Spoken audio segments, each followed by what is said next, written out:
Hello नमस्कार दोस्तों। उम्मीद है आप सभी लोग अच्छे होंगे, बढ़िया होंगे। आप लोग का तैयारी भी अच्छा खासा चल रहा होगा। अभी हम लोग SCERT की जो किताबें हैं 6 क्लास की, वो हम लोग अभी ज्योग्राफी देख रहे हैं। ये हमारा तीसरा क्लास इसमें हो जाएगा और हम लोग टॉपिक स्टार्ट करने वाले हैं। टॉपिक हो जाता है चौथा अध्याय, पृथ्वी के प्रमुख स्थल स्वरूप। यहाँ से प्रश्न बनाए जाते हैं और पूछे भी जाते हैं। तो चलिए हम लोग प्रारंभ किया जाए, शुरुआत करते हैं इसका। पृथ्वी के प्रमुख स्थल स्वरूप, यहाँ पे कहता है कि चिकनी मिट्टी को कैवाल मिट्टी भी कहते हैं, जिसमें धान की फसल खूब होती है ना। इसमें क्या कहता है, चिकनी मिट्टी। आपको पता होगा कि मिट्टी 6 प्रकार का होता है और सभी मिट्टियों में सभी का अपना अपना गुण होता है और विशेषता भी है। किस मिट्टी का क्षेत्र किस एरिया में है, इसे जानना ज़रूरी है। और किस मिट्टी में किसका यानी कि किस फसल का उत्पादन सबसे ज़्यादा होता है, ये भी जानना ज़रूरी है। अगर 2 चीज़ें आपको पता है तो प्रश्न बनेगा ही बनेगा। यहाँ पे चिकनी मिट्टी को कैवाल, करेली मिट्टी भी कहते हैं। इसको करेली मिट्टी भी कहते हैं और चिकनी मिट्टी को काली मिट्टी भी कहते हैं और इस मिट्टी को कपासी मिट्टी भी कहा जाता है। इस मिट्टी को कपासी मिट्टी भी कहा जाता है, चिकनी मिट्टी को। बहुत सारे प्रश्न यहाँ से पूछे जाते हैं। महाराष्ट्र का क्षेत्र जो है सबसे ज़्यादा है यहाँ पे। तो चिकनी मिट्टी को कैवाल मिट्टी, करेली मिट्टी, काली कपासी मिट्टी, बहुत सारे नाम हैं इसके। तो इसमें अगर देखा जाए तो सर्वाधिक जो है फसल, वो सर्वाधिक फसल आपको कपास का हो जाएगा। कपास की खेती, इसलिए काली कपासी मिट्टी भी इसको कहा जाता है। यहाँ पे अलसी की खेती बहुत होती है। धान की फसल जो है यह प्रमुख हो जाता है। यहाँ पे धान की फसल ये प्रमुख हो जाता है। दलदली मिट्टी में दलहन की फसल खूब होती है। दलदली मिट्टी में अगर आपसे पूछे कि दलहन की फसल जो है सबसे ज़्यादा किस मिट्टी में होती है, तो ये हो जाएगा दलदली मिट्टी में होती है। पूरे भारत में सबसे ज़्यादा और सर्वाधिक जो दाल है, सर्वाधिक दाल का उत्पादन BPSC बहुत बार प्रश्न पूछता है, मध्य प्रदेश में होता है। सबसे ज़्यादा दाल का उत्पादन जो है मध्य प्रदेश में होता है। और पूरी दुनिया में सबसे ज़्यादा दाल का उत्पादन भारत करता है और ये दाल का उत्पादन जो है दलदली मिट्टी में होता है। यानी कि सर्वाधिक उत्पादन राज्य में अगर बात करें तो मध्य प्रदेश हो जाएगा और देश में अगर बात करें तो भारत हो जाता है। भारत दाल का सर्वाधिक निर्यात करता है, दाल का, क्योंकि इस दाल में सबसे ज़्यादा प्रोटीन होता है ना। इसमें प्रोटीन की मात्रा सर्वाधिक होता है। और यहीं पे अगर सोयाबीन की बात करिएगा तो सोयाबीन भी सबसे ज़्यादा मध्य प्रदेश में ही इसका उत्पादन होता है। मध्य प्रदेश में इसका सबसे ज़्यादा उत्पादन होता है। बिहार में अगर बात किया जाए कि बिहार में सबसे ज़्यादा दाल का उत्पादन कहाँ होता है, ये सारा प्रश्न जो है BPSC के द्वारा एक बार पूछ चुका है, हो सकता है दोबारा रिपीट किया जा सके। तो जब आप देखते हैं पटना से लेके मोकामा का जो एरिया है, यानी कि गंगा के तलहटी होते हुए उसके किनारे होते हुए एक पाट बना हुआ है जिसको टाल क्षेत्र हम लोग कहते हैं, और ये दाल क्षेत्र उसी को कहा जाता है। वहाँ पे मसूर की खेती सबसे ज़्यादा होती है, उसमें चना का उत्पादन सर्वाधिक होता है। कहने का मतलब है कि पटना में दाल का सर्वाधिक उत्पादन होता है। अगर बिहार में कहता है कि बिहार में सबसे ज़्यादा दाल का उत्पादन कहाँ होता है, तो पटना में सबसे ज़्यादा दाल का उत्पादन हो जाता है। पटना में ही सबसे ज़्यादा दाल का उत्पादन, और कहाँ पे, यही टाल का क्षेत्र है। जो पटना से आप गंगा के किनारे होते हुए जब जाएंगे तो पटना से मोकामा का एक एरिया ही पड़ेगा, वहाँ पे सबसे ज़्यादा दाल का उत्पादन होता है। और वहाँ की जो मिट्टी है सबसे ज़्यादा उपजाऊ है, प्रश्न पूछा गया है तो ये आपसे बन जाएगा। यहाँ पे देखते हैं मैदान कहता है कि 3 प्रकार के होते हैं। 6ठी क्लास में एक परिचय ही है ना। तो परिचय से प्रश्नों का जो बात बनता है ना, वो देखते हैं हम लोग। कहता है कि मैदान 3 प्रकार के होते हैं। अपर्दन मूलक मैदान, आपसे पूछा जाता है उदाहरण आपसे पूछेगा। एग्ज़ाम में अधिकतर उदाहरण पूछे जाते हैं, इसलिए उदाहरण जो है इसे याद रखना पड़ेगा आपको। पूछेगा कि फिनलैंड का मैदान किस तरह का मैदान है। ऑप्शन में आपको दे देगा निक्षेपण मूलक मैदान है, रचनात्मक मूलक मैदान है, या अपर्दन मूलक मैदान हो जाता है। अगर ये ऑप्शन आपको याद रहेगा, आप चीज़ों को अगर समझे रहेंगे, तो आपसे अगर प्रश्न पूछेगा इस तरह से तो आप बन जाएगा। पूछेगा कि उत्तर यूरोप तथा कनाडा के पूर्वी क्षेत्र का मैदान किसका उदाहरण है। यह किसका उदाहरण हो जाएगा, तो ये अपर्दन मूलक मैदान का उदाहरण हो जाता है। अपर्दन मूलक मैदान का उदाहरण में एक्सरसाइज ही याद रखिए, ज़रूरी है ना। जो एग्जाम्पल है, फिनलैंड का मैदान अपर्दन मूलक मैदान हो जाएगा, उत्तर यूरोप का मैदान जो है यह अपर्दन मूलक मैदान हो जाएगा, और कनाडा का पूर्वी क्षेत्र का जो हम लोग मैदान देखते हैं यह अपर्दन मूलक मैदान हो जाता है। अब आते हैं हम लोग निक्षेपण मूलक मैदान कहता है कि निक्षेपण की क्रिया के द्वारा नदियाँ, हिमानी, सागरीय तरंगों से जो मैदान होते हैं, कहते हैं कि जैसे में आप देखते हैं बहुत ऐसे नदी है, हिमानी है और सागर के द्वारा आप कभी कभी देखते हैं बाढ़ के समय में ऐसी मिट्टी को ला करके बाढ़ आपको आपके क्षेत्र में लाएगी और लौटते समय में उस मिट्टी को छोड़ के चली जाती है, जिस मिट्टी को हम लोग खादर मिट्टी कहते हैं, और वो सर्वाधिक उपजाऊ मिट्टी होती है। इसी तरीके से यहाँ पे नदियों के द्वारा, हिमानी के द्वारा और सागरीय तरंगों के द्वारा जो मैदान का निर्माण होता है, उसी मैदान को हम लोग निक्षेपण मूलक मैदान कहते हैं। उदाहरण देखिए, केरल के तट का मैदान पूछेगा, केरल के तट के मैदान किसका उदाहरण है। ऑप्शन दे देगा 3-4, तो ये हो जाएगा निक्षेपण मूलक मैदान हो जाता है। हंगरी का मैदान जो है, हंगरी का मैदान, यह भी पूछ सकता है आपसे, तो हंगरी का मैदान किसका उदाहरण हो जाएगा। हंगरी का मैदान, तो ये भी निक्षेपण मूलक मैदान हो जाता है। उदाहरण ही याद रखिएगा, है ना, उदाहरण याद रखिएगा। उदाहरण अगर याद रहेगा तो निश्चित तौर पे प्रश्न आपसे बनेगा ही बनेगा, इसलिए टेंशन नहीं लेना है। टेंशन लेकर के मत पढ़िए, आराम से पढ़िए, रिलैक्स होकर के, है ना। उदाहरण याद रखिए, उदाहरण से प्रश्न पूछे जाते हैं। पूछेगा कनाडा के पूर्वी क्षेत्र का मैदान किसका उदाहरण है ना, तो क्या हो जाएगा, अपर्दन मूलक मैदान हो जाएगा। पूछेगा कि हंगरी का मैदान किसका उदाहरण है, तो ये निक्षेपण मूलक, है ना, मैदान का उदाहरण हो जाता है। आगे चलिए हम लोग बढ़ते हैं, है ना, और भी चीज़ें पूछ सकता है। रचनात्मक मैदान देखिए, इसका भी उदाहरण है। पूछा जा सकता है आपसे कि उत्तरी अमेरिका का मध्यवर्ती क्षेत्र का जो मैदान है किसका उदाहरण है, तो ये रचनात्मक मैदान हो जाता है। इस प्रकार की मैदान का निर्माण पृथ्वी की आंतरिक हलचल के द्वारा होता है। इस तरह के मैदान का जो निर्माण है पृथ्वी की आंतरिक हलचल, जैसे भूकंप वगैरह हो जाए, इससे इसका निर्माण हो जाता है। उदाहरण स्वरूप आपसे पूछेगा कि उत्तरी अमेरिका का मध्यवर्ती मैदान किसका उदाहरण है, तो ये रचनात्मक मैदान का उदाहरण हो जाता है। अब देखिए, प्रश्न यहाँ से बहुत बार पूछा है, कौन ऐसा एग्ज़ाम है जिसमें यह सवाल नहीं पूछा है।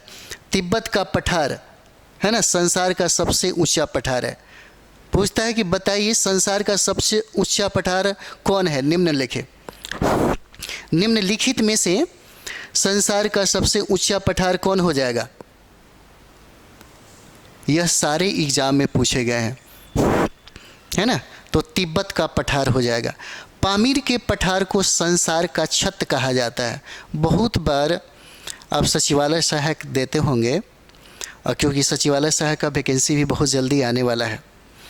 बीपीएससी का 65 वैसे लगभग मानिए ना कि 2000 प्लस हो ही जाएगा।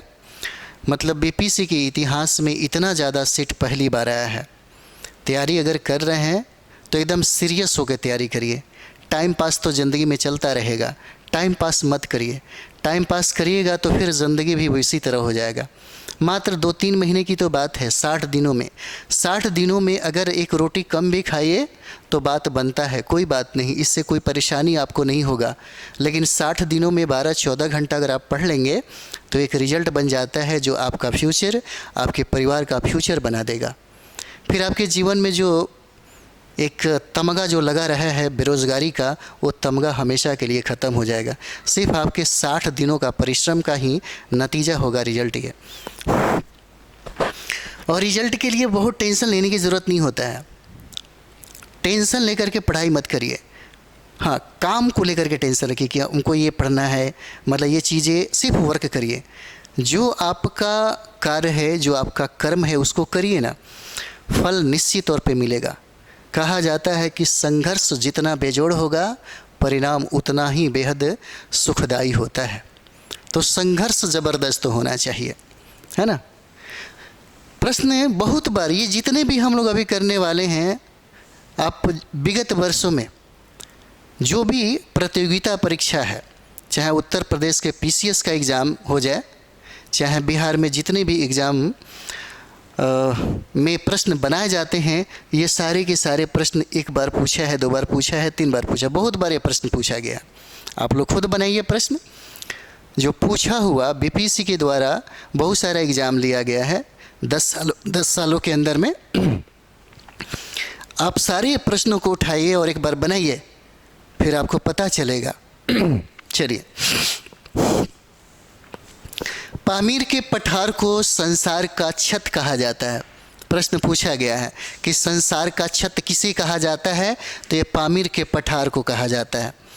अरावली पर्वत पर बर्फ तो नहीं जमती, परंतु वहाँ भी वर्षा जल के कारण नदियाँ निकलती हैं, है ना। वहाँ देखिए लूनी नदी है, लूनी नदी राजस्थान में ही विलुप्त हो जाती है। एक माही नदी है, प्रश्न पूछा गया है। माही नदी भारत के कर्क रेखा को 2 बार काटती है। बहुत इंपॉर्टेंट है, बहुत बार यह सवाल पूछा गया है। माही नदी जो है, माही नदी जो भारत के बीचों बीच से होकर कर्क रेखा जो गुजरती है, उसी कर्क रेखा को यह 2 बार काटती है, माही नदी। लेकिन यहाँ लूनी नदी लिखा हुआ है ना।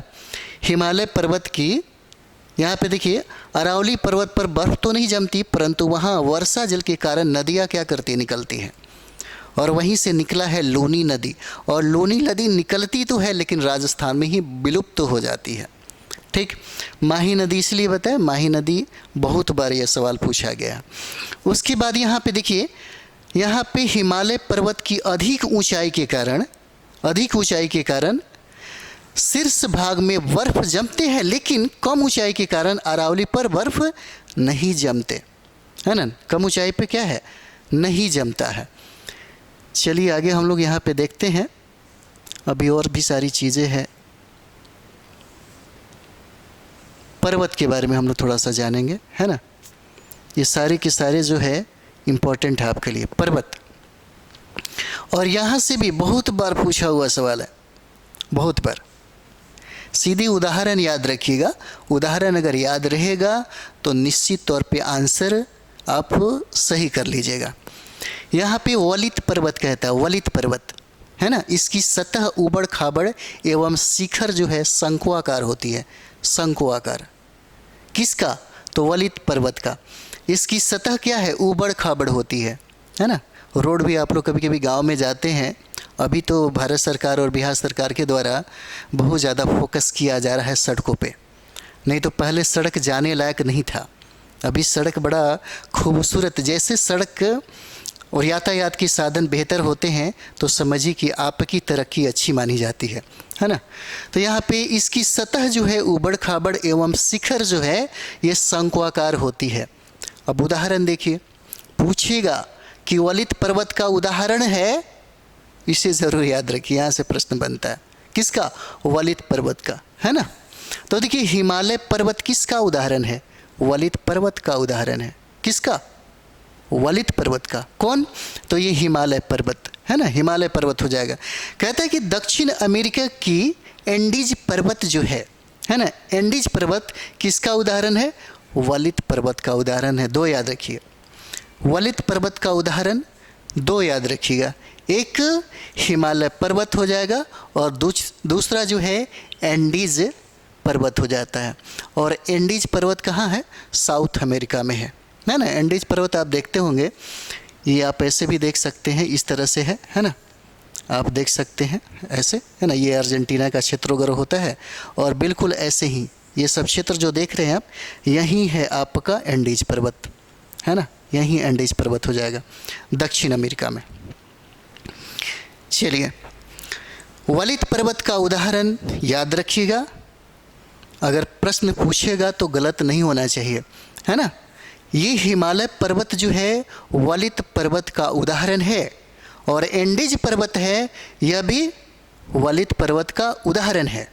ठीक, प्रश्न पूछेगा कि एंडीज पर्वत निम्न में से किसका उदाहरण है ना, आपके पास ऑप्शन दे देगा 2-4 गो, वलित पर्वत, ब्रंसोल पर्वत, इस तरह से 3-4 उदाहरण दे देगा। अगर आपको याद रहा तो बना लीजिएगा, इसीलिए ज़रूरी है कि उदाहरण उसको याद रखिए, उदाहरण पूछा जाता है अक्सर। वलित पर्वत के उदाहरण हिमालय पर्वत हो जाएगा और दक्षिण अमेरिका का एंडीज पर्वत हो जाएगा। अब आइए हम लोग देखते हैं ब्रंसोल पर्वत, है ना, ये हो जाएगा ब्रंसोल पर्वत। कहता है कि पृथ्वी की आंतरिक हलचल के कारण पृथ्वी पर जो होता है ना, दरार पड़ जाती है, और दरार के बीचों बीच से एक देखिएगा उठा हुआ भाग एक मिलेगा आपको, है ना, 2 दरारों के बीच का भाग जो है ऊपर उठ जाता है। इस तरह के जो पर्वत होते हैं वह ब्रंसोल पर्वत के उदाहरण हो जाते हैं, ब्रंसोल पर्वत के। अब प्रश्न आपसे पूछेगा कि भारत का सतपुड़ा का जो पर्वत है, सतपुड़ा का पर्वत किस प्रकार का यह पर्वत है, क्या यह वलित पर्वत है या ब्रंसोल पर्वत है? तब आपको बताना होगा कि यह ब्रंसोल पर्वत हो जाता है ना। भारत का सतपुड़ा पर्वत, भारत का सतपुड़ा पर्वत जो है ब्रंसोल पर्वत का उदाहरण हो जाता है। चलिए आगे हम लोग बढ़ते हैं। आज जितने भी हम लोग पढ़ेंगे सब एग्ज़ाम के लिए भी आई है और सब पूछे गए सवाल है किसी न किसी एग्ज़ाम में। आप राजस्थान का पीसीएस का एग्ज़ाम देख लीजिए, मध्य प्रदेश का पीसीएस का एग्ज़ाम देख लीजिए, यहाँ तक कि सेंट्रल सेक्रेटेरिएट जो केंद्र का जो एसएससी का एग्ज़ाम उसको देखिए, बिहार सरकार के द्वारा जो एसएससी का दारोगा बहुत सारे एग्ज़ाम है, सचिवालय सहायक वगैरह सारे यहाँ से मिलेंगे ही मिलेंगे। कुछ ऐसे प्रश्न होते हैं जो गलत नहीं करना चाहिए, जिसको हम लोग कॉमन प्रश्न कहते हैं। अगर आपसे कॉमन प्रश्न ही गलत होने लगेगा तो मुश्किल हो जाएगा आपका रिजल्ट आना।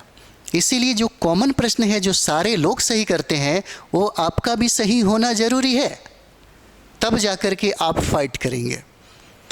चलिए ज्वालामुखी पर्वत हम लोग देखते हैं यहाँ पे। ज्वालामुखी पर्वत इटली का वेसुवियस पर्वत, बहुत बार पूछा हुआ। वेसुवियस पर्वत कहाँ है ये भी पूछा गया है, इटली में है।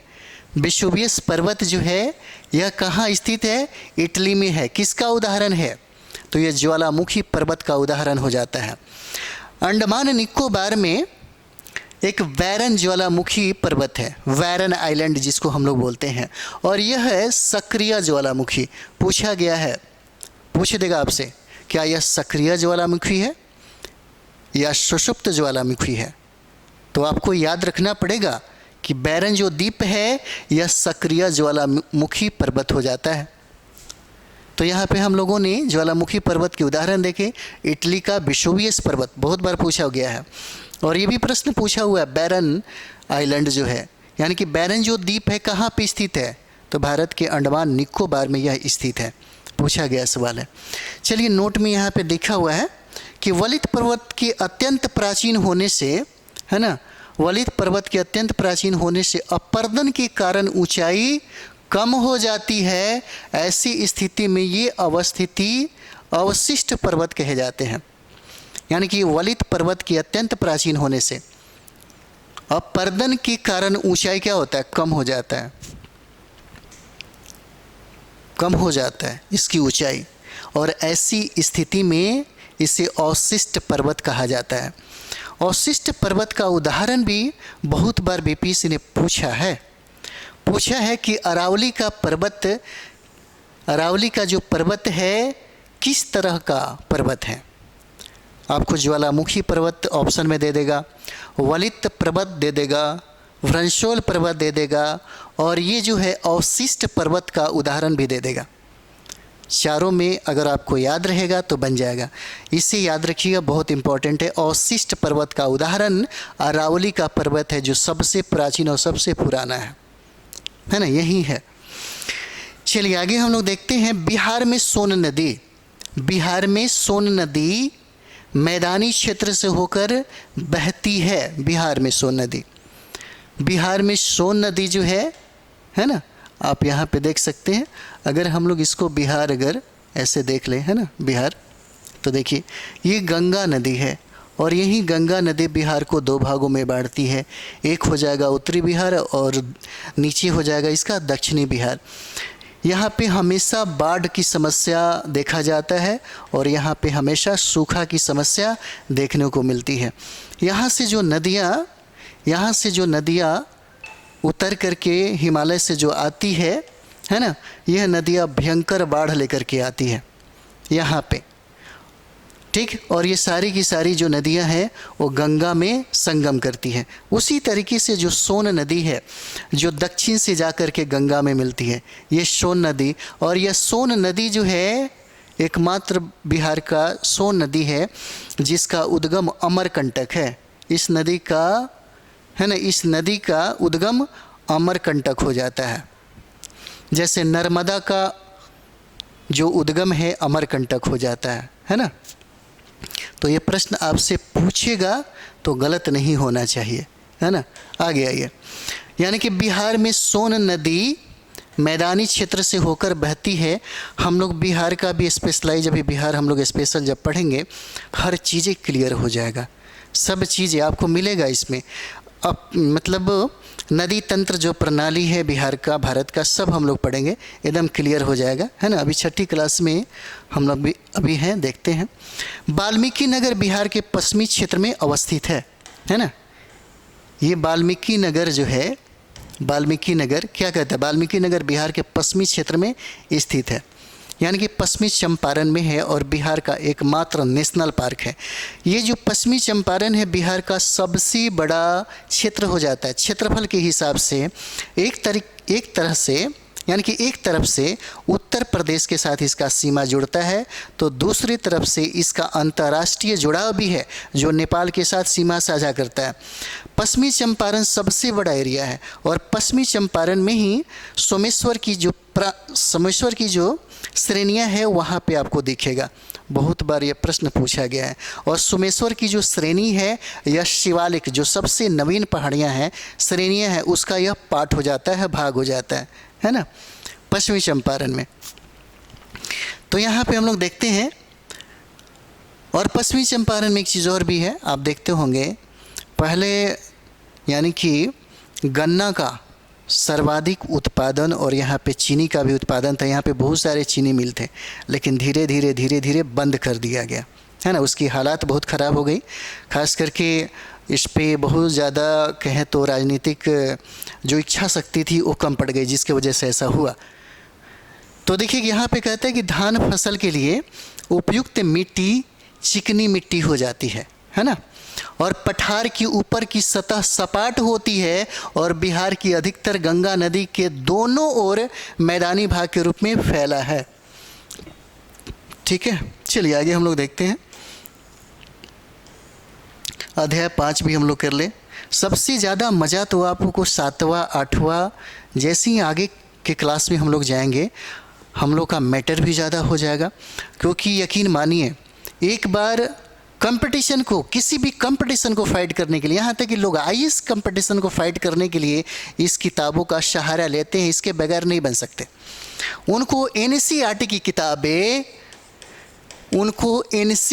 किताबें और एससीईआरटी की किताबें पढ़ना ही पड़ेगा एक आईएएस बनने के लिए। तो फिर टीचर बनने के लिए तो ऑलरेडी आपको बोला गया है, अध्यक्ष ही नहीं बल्कि सारे लोग बोलते हैं। आप जितना भी एग्ज़ाम हुआ है उसको उठा करके देखिए, प्रश्न जो पूछा है उसे उठा करके देखिए, आपको खुद पता चलेगा। ओह, एससीईआरटी की किताबें 5-6 बार पढ़े होते तो बीपीएससी का टीचर हम एक ही बार में बन जाते। एग्ज़ाम देने के बाद ये सब चीज़ें एहसास होता है। इसीलिए पहले समझदार लोग होते हैं ना, लोगों से जो सीनियर होते हैं उनसे अपनी समझदारी जो है सीख लेते हैं, है ना। इसका मतलब ये नहीं कि 40 साल अभी बिताइए तब जा कर के सीखिए, ये तो गलत बात हो जाता है ना। सीखने के लिए बहुत सारी चीज़ें आपके सामने ही बहुत सारा उदाहरण होगा, बहुत सारे सीनियर भैया लोग भी होंगे, है ना।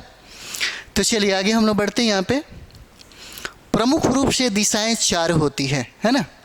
प्रमुख रूप से दिशाएं 4 होती है।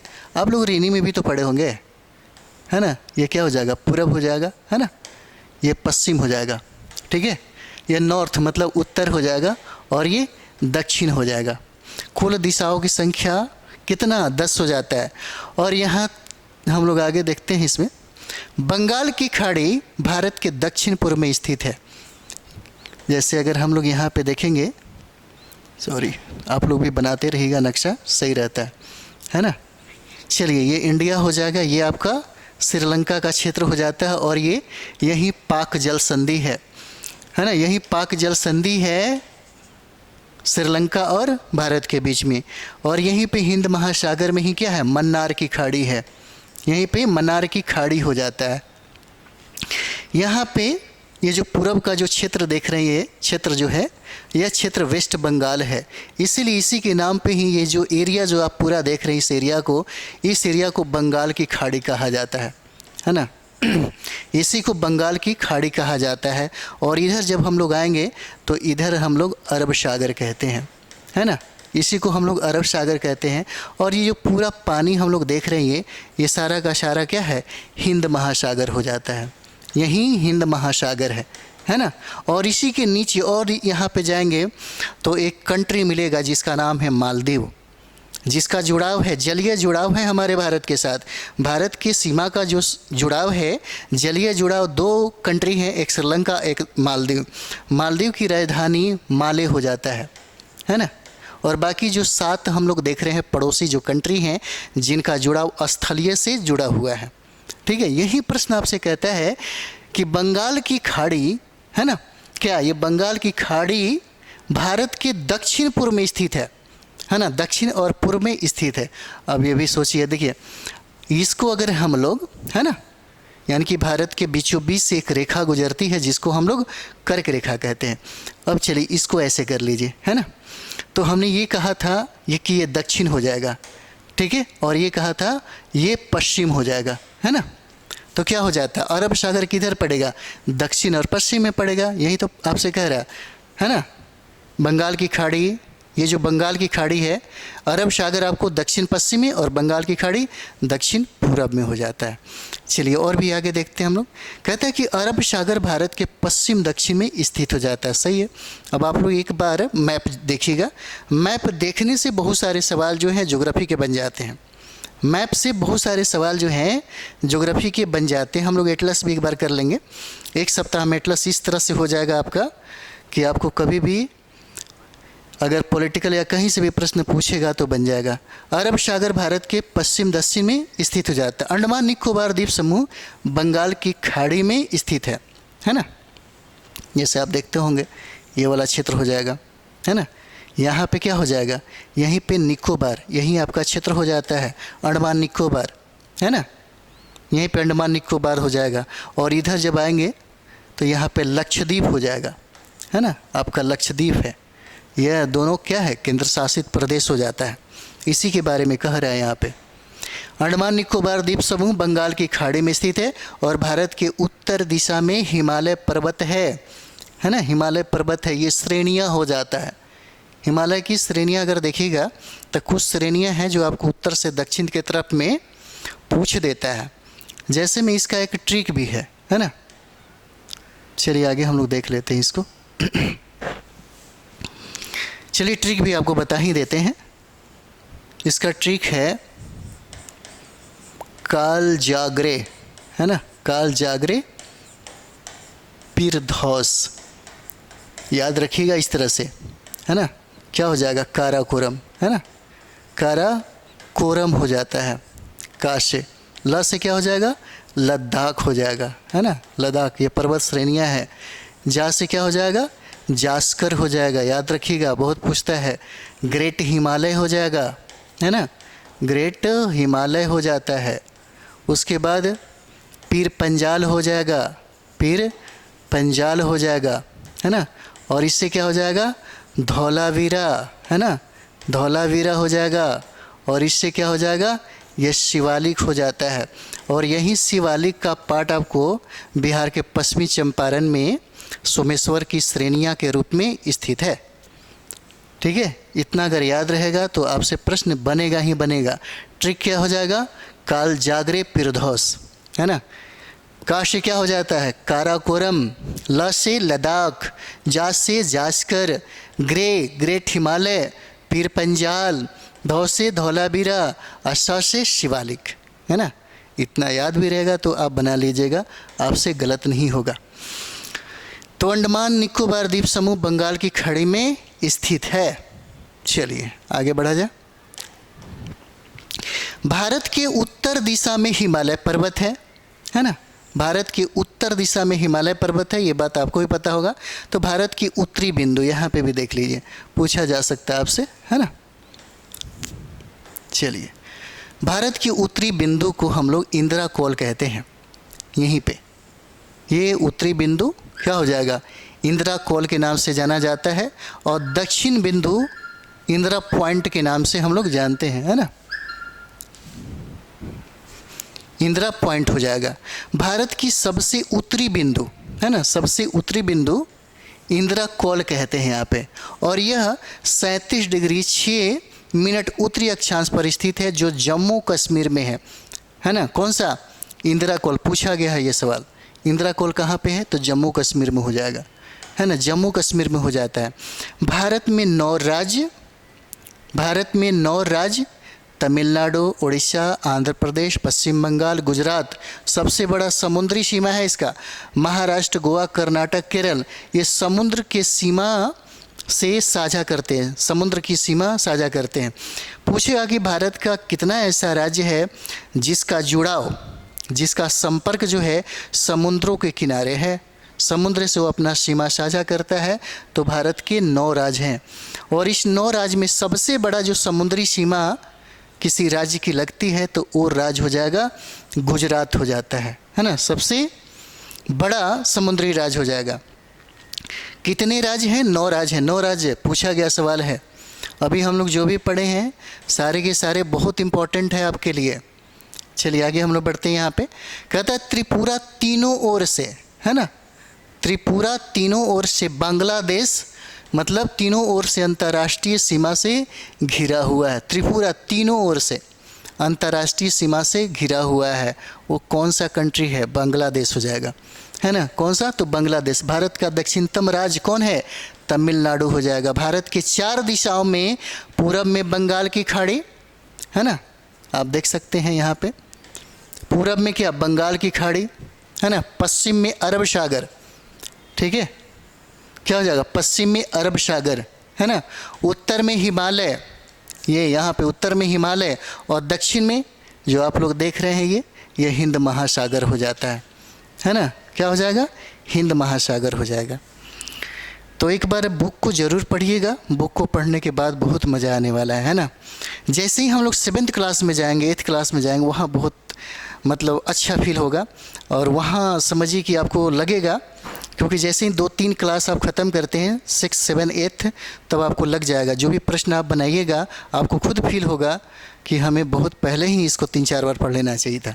तो चलिए हम लोग नेक्स्ट वीडियो में मिलते हैं। थैंक यू वेरी मच आप सभी लोगों को।